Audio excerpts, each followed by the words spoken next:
الحمد لله نحمده ونستعينه ونستغفره ونؤمن به ونتوكل عليه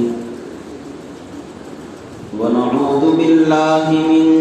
شرور أنفسنا ومن سيئات أعمالنا من يهده الله فلا مضل له ومن يضلله فلا هادي له ونشهد أن لا إله إلا الله وحده لا شريك له ونشهد أن سيدنا ومولانا محمدا عبده ورسوله أما بعد فقد قال الله تبارك وتعالى في القرآن الكريم فأعوذ بالله من الشيطان الرجيم بسم الله الرحمن الرحيم يا أيها الذين آمنوا قوا أنفسكم وأهليكم نارا وقودها الناس والحجارة عليها ملائكة غلاظ شداد لا يعصون الله ما أمرهم ويفعلون ما يؤمرون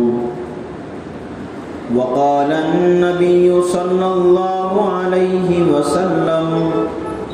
استغفروا لأبيكم وسلوا الله له التثبيت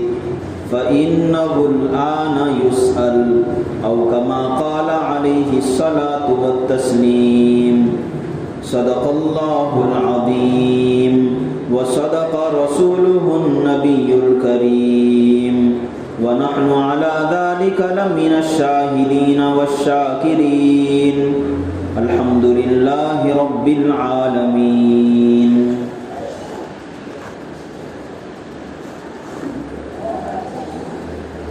بزرگان محترم،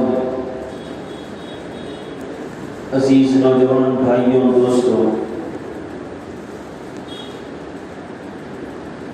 پچھلے کئی ہفتوں سے ہمارا ایک عنوان عقائد کے تعلق سے تفصیل کے ساتھ آپ حضرات کے سامنے پیش کیا جا رہا تھا. کچھ خاص مواقع اور مناسبت کی وجہ سے یہ ضروری معلوم ہوا کہ اس عنوان کو روک کر فی الحال ہمارے لیے جو سب سے اہم اور ہمارے ایمان اور اعمال کے لیے بہت ہی زیادہ قابل توجہ چیز ہے اس کو آپ حضرات کے سامنے بیان کرو. حدیث کے اندر ہے کہ رسول اللہ صلی اللہ علیہ وسلم نے ارشاد فرمایا، جب آدمی کا انتقال ہوتا ہے، اس دنیا سے وہ آدمی رخصت ہو جاتا ہے، تو اللہ تبارک و تعالیٰ کے حکم کے مطابق جب لوگ اس کو دفن کر دیتے ہیں، اس کی قبر بنا دیتے ہیں، تو ابھی دفنانے والے، اس کے رشتہ دار قبر کی مٹی کو درست کرنے کے بعد وہاں سے لوٹنا شروع ہی کرتے ہیں کہ اللہ تبارک و تعالیٰ کی طرف سے 2 فرشتے اس میت کے پاس بھیج دیے جاتے ہیں. طویل حدیث ہے، اس کا مفہوم آپ حضرات کے سامنے سنا رہا ہوں کہ جیسے ہی دفن کیا جائے آدمی کو، دفن کرنے کے بعد اس کے دوست و احباب، رشتہ دار، بھائی اور اس کے باپ سب جیسے ہی اسے دفن کر دیتے ہیں، ابھی یہ لوٹتے نہیں ہیں. حدیث کے اندر ہے فَإِنَّهُ يَسْمَعُ خَفْقَ نِعَالِهِمْ، کہ جیسے ہی آدمی کو قبر کے اندر رکھ دیا جاتا ہے تو اسے اللہ کی طرف سے سماعت نصیب ہو جاتی ہے، وہ سننے لگتا ہے. تو جو رشتہ دار اسے دفن کر کے واپس جاتے ہیں ان کے پیروں کے، ان کے چپل کی آواز کو تک میت سنتا ہے، اور ابھی یہ سن ہی رہا ہوتا ہے کہ اللہ تبارک و تعالیٰ کی طرف سے فرشتے آتے ہیں اور آ کر اس کے ساتھ ایک نیا امتحان لینا شروع کر دیتے ہیں۔ ایک امتحان تو خود ہماری یہ دنیا ہے، یہ دنیا دار الاسباب ہے۔ اللہ تبارک و تعالیٰ نے ہمیں دین بھی عطا فرمایا، دنیا بھی عطا فرمائی، اور ایک گول عطا فرما دیا، ایک مقصد عطا فرما دیا کہ اس مقصد کو حاصل کرو۔ اب اس مقصد کو حاصل کرنے کے لیے دنیا بھی ہمارے آڑ آتی ہے، اس کے خواہشات بھی آتے ہیں، نفس بھی تقاضا کرتا رہتا ہے۔ تو ایک امتحان تو یہ ہے۔ دوسرا امتحان، جیسے ہی قبر میں آدمی کو دفنا دیا جاتا ہے تو فرشتے آتے ہیں، پوچھتے ہیں، ایک سوال یہ کرتے ہیں، مر ربک، تمہارا پروردگار کون ہے؟ ہر آدمی سے، خواہ وہ مسلمان ہو یا مسلمان نہ ہو، ایمان والا ہو یا ایمان والا نہ ہو۔ دوسرا سوال کرتے ہیں، ما دینک، کہ تمہارا دین کیا ہے؟ اور تیسرا سوال یہ کرتے ہیں، من نبیک، کہ تمہارے نبی کون ہیں، تمہارے پیغمبر کون ہیں؟ اب جب آدمی ایمان والا ہوتا ہے، دنیا کے اندر ایمان پر اس کی محنت ہو چکی ہوتی ہے، اور اپنے نفس کے خواہشات پر پیر رکھ کر جنت کی طرف اس کے قدم بڑھ چکے ہوتے ہیں، وہ فوراً جواب دینے لگتا ہے، ربی اللہ، ربنا اللہ، میرا رب، ہمارا رب اللہ ہے۔ دینی الاسلام، کہ میرا دین پوری دنیا کی جو زندگی ہے جس کے اوپر میں چلا وہ اسلام ہے۔ اور فرمائے گا، نبی محمد صلی اللہ علیہ وسلم، اور میرے پیغمبر، میرے نبی جناب محمد عربی صلی اللہ علیہ وسلم۔ اسی طرح ایک حدیث میں ہے کہ جب آدمی کو دفن کر دیا جاتا ہے، دفن کرنے کے بعد اللہ کے نبی علیہ الصلوۃ والسلام دفن کرنے والوں سے فرماتے ہیں، استغفروا لأبیکم، کہ تم تو اپنے بندے کو، اپنے بھائی کو، اپنے دوست کو، اپنے رشتہ دار کو دفن کر چکے ہو، لیکن تمہارا تعلق اس سے ابھی ختم نہیں ہوا۔ استغفروا لأبیکم، تم اپنے بھائی کے لیے استغفار کرو۔ وَصَلُوا اللَّهَ لَهُ التَّثْبِيتَ، اور جو سوالات کیے جا رہے ہیں ان سوالات کے جوابات وہ ٹھیک دے، اور فرشتے کے سامنے گھبراہٹ نہ ہو، اس کے لیے تم دعا بھی کرو۔ صلی اللہ لہ التثبیت فإنہ الآن یسأل، اب اس آدمی سے سوال و جواب شروع ہو چکا ہے۔ یہ دو حدیثیں ہیں، ان دو حدیثوں کو سامنے رکھ کر میں آپ حضرات کے سامنے اس میں جو پیغام امت مسلمہ کو اور خاص کر ہم سب مسلمانوں کو دیا گیا ہے وہ یہ ہے کہ وہاں جو سوالات اللہ تبارک و تعالیٰ پوچھتے ہیں فرشتوں کے ذریعے سے، آدمی کو ان سوالات کی محنت کرنی ہوتی ہے۔ ایسا نہیں کہ آدمی یہاں تو یاد رکھتا ہو، یہاں تو پوچھیں گے کہ تمہارا رب کون ہے تو ہم سب کہیں گے کہ ربنا اللہ، اللہ ہمارا پروردگار۔ تمہارا دین کون سا تو سب کہیں گے کہ ہم مسلمان ہیں، اسلام ہمارا دین ہے۔ تمہارے پیغمبر کون ہیں، سب کہیں گے کہ ہمارے پیغمبر جناب محمد عربی صلی اللہ علیہ وسلم ہے۔ لیکن دنیا کا مسئلہ اور پھر آخرت کا مسئلہ، یہ دونوں جہانوں کا مسئلہ الگ الگ ہے۔ جیسے حدیث کے اندر، قرآن کے اندر یہ بات آئی ہے کہ اللہ تبارک و تعالیٰ نے پوری دنیا کے لوگوں کو، ان کی روحوں کو جمع کیا۔ روحوں کو جمع کرنے کے بعد اللہ تبارک و تعالیٰ نے سوال کیا تھا، الست بربکم، کیا میں تمہارا رب نہیں ہوں، کیا میں تمہارا پروردگار نہیں ہوں؟ تو تمام روحوں نے، قرآن کریم کے اندر ہے، قالوا بلا، سب کے سب روحوں نے یہ بات اکٹھے کہی تھی، متحد ہو کر ایک بات کہی تھی کہ اے اللہ آپ ہمارے پیغمبر ہیں، آپ ہمارے رب ہیں، پروردگار ہیں، کیوں نہیں؟ لیکن دنیا میں آنے کے بعد ایک عالم سے دوسرے عالم میں منتقل ہو جانے کے بعد اب اگر ہمیں پوچھا جائے کہ بھئی وہ جو وعدہ کیا گیا تھا، سب لوگ ہماری روحیں وہاں جمع ہوئی تھی، یاد ہے؟ تمہارے بازو میں کون تھا، سامنے کون تھا، یہ معلوم ہے معلوم نہیں ہے؟ سب یہی جواب دیں گے کہ ہمیں کوئی خبر نہیں ہے۔ یہ اس وجہ سے کہ دنیا یا عالم کے اندر تبدیلی آ گئی۔ عالم ارواح میں اللہ تبارک و تعالیٰ نے سوال پوچھا تھا، یہاں آ کر ہم لوگ کیا ہو کر چکے ہیں، اسے بھول چکے ہیں۔ اللہ تبارک و تعالیٰ نے محض اپنے فضل سے انبیاء کو بھیجا تاکہ پھر اس عہد الستو کو یاد دلائیں۔ اسی طرح اس عالم میں تو ہم جانتے ہیں کہ ہمارا رب اللہ ہے، ہمارا دین اسلام ہے، ہمارے نبی محمد عربی صلی اللہ علیہ وسلم ہے، لیکن اس عالم سے دوسرے عالم میں منتقل جب ہوں گے تو پھر وہاں ہماری یہ میموری کام نہیں آئے گی، یہ ہماری یادداشت کام نہیں آئے گی۔ وہاں وہ یادداشت کام آئے گی جو صرف ہمارے ذہن میں نہیں ہے بلکہ پورے جسم میں ہے، رگ و ریشے میں،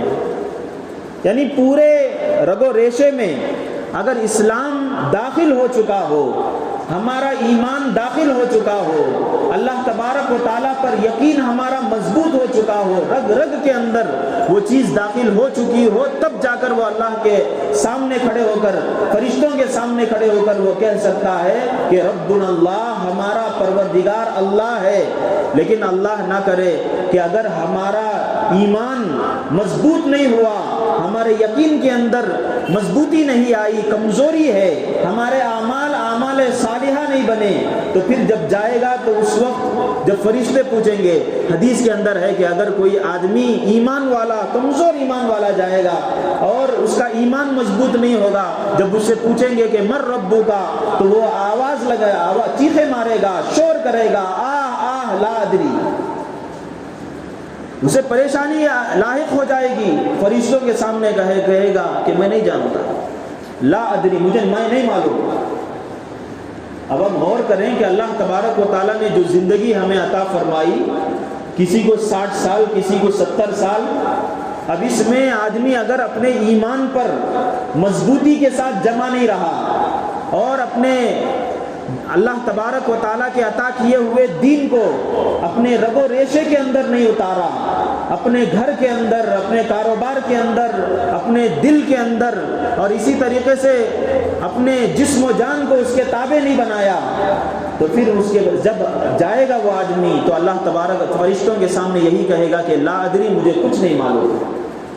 تو معلوم یہ ہوا کہ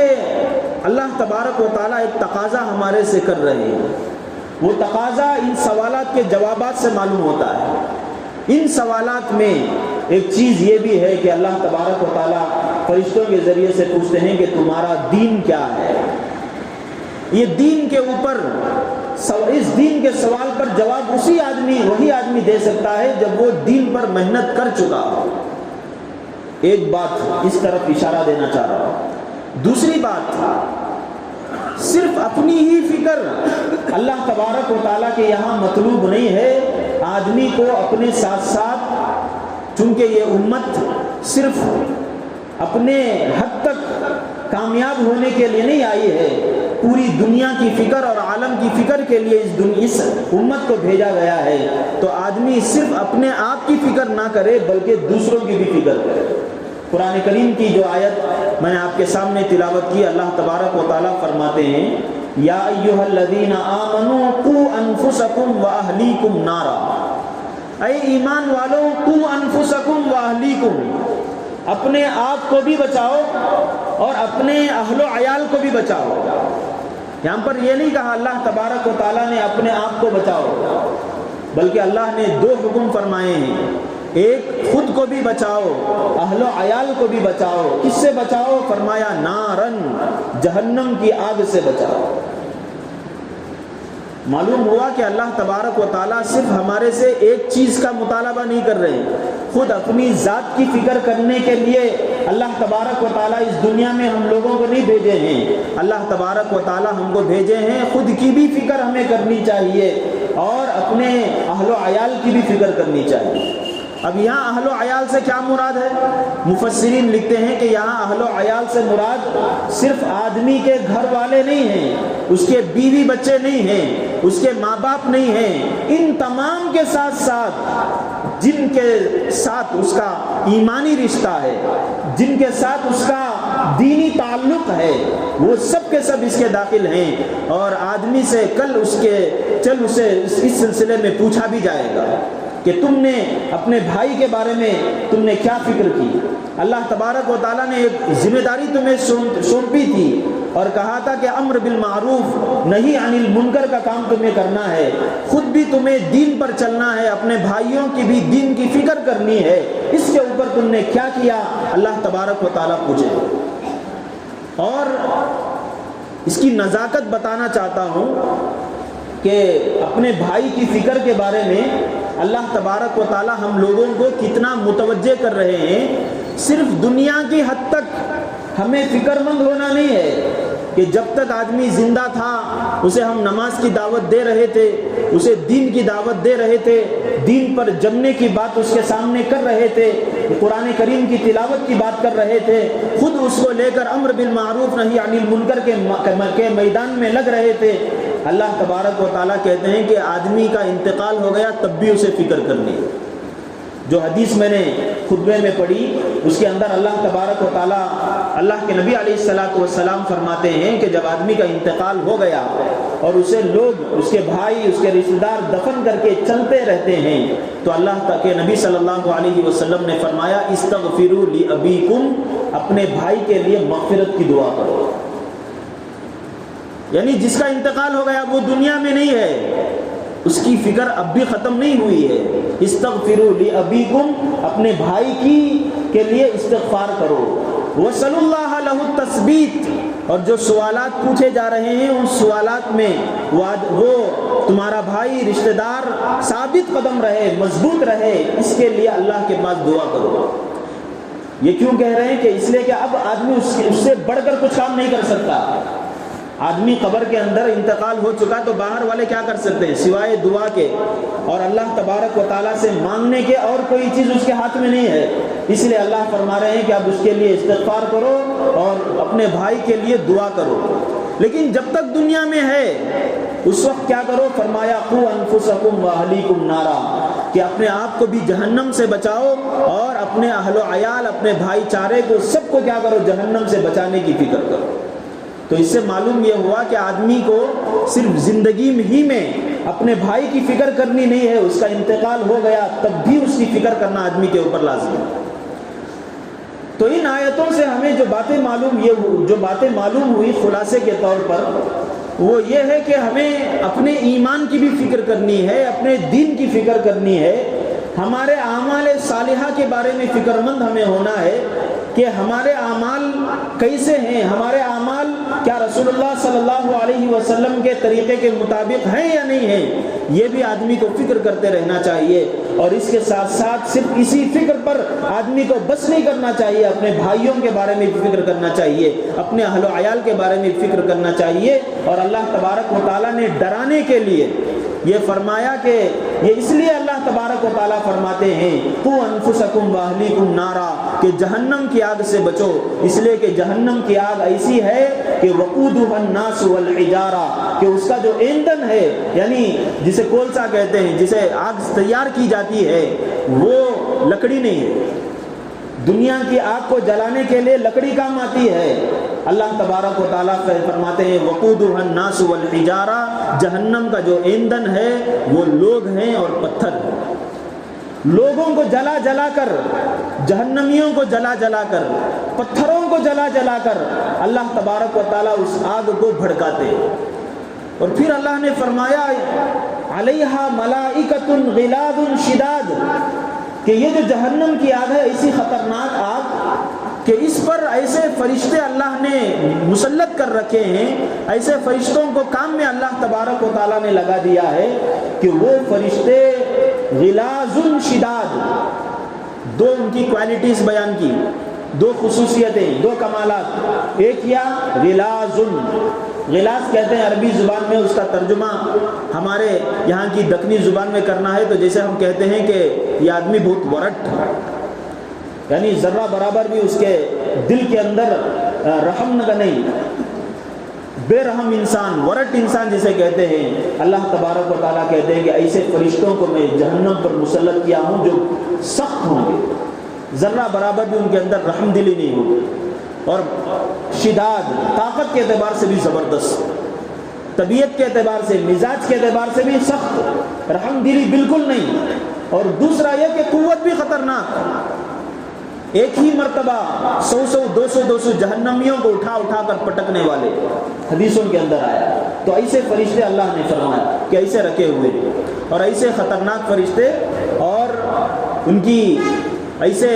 سخت مزاج کے فرشتے، آپ اندازہ لگائیے اللہ کے نبی علیہ الصلوۃ والسلام جب معراج کے موقع پر آسمان دنیا سے اوپر گئے تھے، اللہ تبارک و تعالیٰ نے جنت کی سیر کرائی تھی، جہنم کی سیر کرائی تھی، فرشتے اللہ کے نبی کے ساتھ، اللہ کے نبی سے ملاقات کرتے تھے، مسکراتے تھے۔ لیکن جب اللہ کے نبی جہنم کے پاس گئے، حضرت جبرائیل علیہ السلام نے دکھایا کہ دیکھو یہ جہنم ہے، تو جہنم کا جو داروغہ کھڑا ہوا تھا اللہ کے نبی کو دیکھتا ہے اور ذرہ برابر بھی اس کے چہرے پر مسکراہٹ نہیں آتی ہے، ایک دم سخت، جیسے ایک آدمی غصے سے کھڑا ہو ویسے وہ فرشتہ کھڑا ہوتا ہے۔ اللہ کے نبی صلی اللہ علیہ وسلم فرماتے ہیں حضرت جبرائیل سے کہ اے جبرائیل، کیا بات ہے کہ جب میں آیا آسمانوں کی سیر کی اور فرشتوں کو بتایا گیا کہ مجھے اللہ تبارک و تعالیٰ کا حکم دیا ہے، اس لیے اللہ تبارک و تعالیٰ کا حکم دیا گیا ہے، میں آیا ہوں، فرشتوں نے خوشی کا اظہار کیا، فرشتوں نے میرے ساتھ میرا استقبال کیا، ویلکم کیا، لیکن یہ فرشتہ ایسا ہے کہ مجھے دیکھ کر ذرہ برابر بھی اس کے چہرے پر مسکراہٹ نہیں آئی۔ تو حضرت جبرائیل فرماتے ہیں کہ یا رسول اللہ، یہ فرشتہ جہنم کا داروغہ ہے، جو آدمی جہنم کے اندر چلا گیا اس کی مجال نہیں کہ پھر اللہ کے حکم کے بغیر جہنم کے دروازے سے باہر نکلے، ایسا خطرناک فرشتہ ہے۔ اللہ نے جب سے اس فرشتے کو پیدا کیا ہے اس وقت سے لے کر اب تک اس کے چہرے پر ذرہ برابر بھی مسکراہٹ نہیں آئی۔ اور حضرت جبرائیل فرماتے کہ میں تو یہ سوچ رہا تھا کہ کم از کم آپ کو دیکھ کر اس کا چہرہ ذرا کھل جائے گا، لیکن اس کے باوجود، آپ کو دیکھنے کے باوجود ایسا مبارک چہرہ، نورانی چہرہ، آپ کو دیکھنے کے باوجود اس کے چہرے پر ذرہ برابر بھی مسکراہٹ نہیں آئی۔ تو حضرت جبرائیل فرماتے ہیں کہ میں قسم کھا کر کہتا ہوں کہ جب تک یہ فرشتہ رہے گا اللہ کی قسم اس کے چہرے پر کبھی مسکراہٹ نہیں آئے گی۔ ایسے خطرناک فرشتے اللہ تبارک و تعالیٰ جہنم پر مسلط کر رکھے۔ اب آدمی کون یہ طاقت رکھتا ہے، یہ مجال رکھتا ہے، یہ خواہش رکھتا ہے کہ میں جہنم جاؤں گا، میرے اہل و عیال، میرے بیوی بچے، ذرہ بخار آ گئی تو ہم لے کر بھاگتے ہیں، دوڑتے ہیں،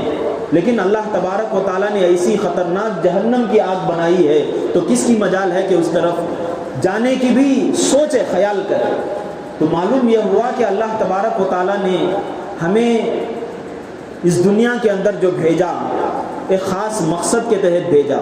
وہ مقصد یہ ہے کہ آدمی اپنے ایمان پر محنت کرے، اپنے دین پر محنت کرے، اپنے اعمال کو صالح بنانے کی کوشش کرے، فکر کرے، اور اس کے ساتھ ساتھ دوسری محنت آدمی یہ کرے کہ اپنے جو اہل و عیال ہیں، بھائی ہیں، پڑوس ہیں،